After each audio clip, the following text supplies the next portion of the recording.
সরকারি হাসপাতালে নিম্নমানের খাবার নিয়ে বিস্ফোরক খোদ রাজ্যের মন্ত্রী বীরবাহা হাঁসদা সরব হয়েছিলেন সোশ্যাল মিডিয়ায়। সেই ঘটনায় এবার খাবার সরবরাহকারী সংস্থাকে শোকজ করল ঝাড়গ্রাম হাসপাতাল কর্তৃপক্ষ।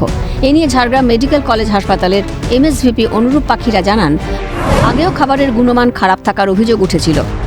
স্বাস্থ্য দপ্তরকে তাকে ব্ল্যাকলিস্ট করার জন্য আবেদনও করা হয়েছিল। এইটা আমরাও আগে ভিজিট করে দেখেছি, খাওয়ার মান খারাপ ছিল। আমরা সেই হিসেবে ওনাকে শোকজও করেছি আগে, এবং ওনার নামে আমরা ব্ল্যাকলিস্ট করার জন্য ওনাকে স্বাস্থ্য ভবনেও আমরা চিঠি করেছি, ফাইল করেছি, এবং আলোচনার সাপেক্ষে আমরা ম্যাডামের সঙ্গে আলোচনা করে আমরা এটাও ঠিক করেছিলাম যে কিছুটা 40% যদি সেলফ হেল্প গ্রুপকে দিয়ে সার্ভিস দেওয়া যায়, সেটাও আমরা ফাইল করেছিলাম, কিন্তু সেগুলোর কোনো উত্তর স্বাস্থ্য ভবন থেকে এখনও পাইনি আমরা।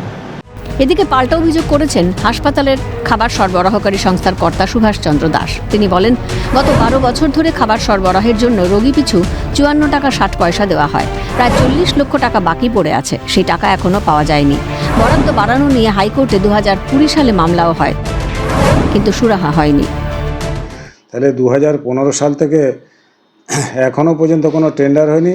খাওয়া বাবদ আমাকে যে 3 বেলায় 54 টাকা 60 পয়সা দেওয়া হয়, সেই পরিপ্রেক্ষিতে আমি জানাই যে আমি অনেক বেটার সার্ভিস দিচ্ছি, এবং আমার এই বাবদ হাসপাতালে সিকিউরিটি, স্ক্যাভেঞ্জিং, গাড়ি, জেনারেটর বাবদ 20 লক্ষ টাকা, এবং হাসপাতালে ডায়েট বাবদও প্রায় 20 লক্ষ টাকা, এই মিলে মোট সর্বমোট 40 লক্ষ টাকা আমি এখন পর্যন্ত হাসপাতালের কাছে পাই।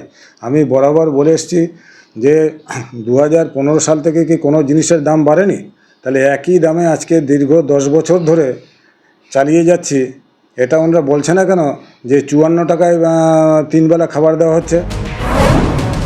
রাজ্যের মন্ত্রী হয়ে কিভাবে সর্বসম্মুখে সরকার বিরোধী পোস্ট করলেন?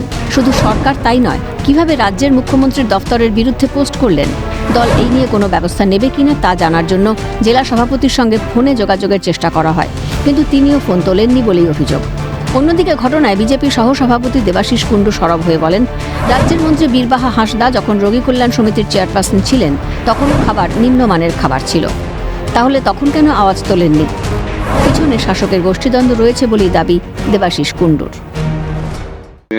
ঝাড়গ্রাম সুপার স্পেশালিটি হাসপাতালের রোগী কল্যাণ দপ্তরের চেয়ারম্যান ছিলেন, তখনও কিন্তু খাবার এই রকমই কোয়ালিটির ছিল, এবং তার পরিমাণও খুব কম ছিল, এবং তার গুণগত মানও খুবই নিকৃষ্ট মানের ছিল। তখন কিন্তু উনি খবর করেননি বা উনি এটা নিয়ে সরব হননি। এতে পরিষ্কার বোঝা যাচ্ছে যে তৃণমূলের মধ্যে অন্তর্কলহের ব্যাপার আছে। সব মিলিয়ে হাসপাতালে নিম্নমানের খাবার নিয়ে রাজ্যের মন্ত্রীর পোস্ট ঘিরে এখন তোলপাড় ঝাড়গ্রাম। বিদেশ বেরার রিপোর্ট, ক্যালকাটা নিউজ।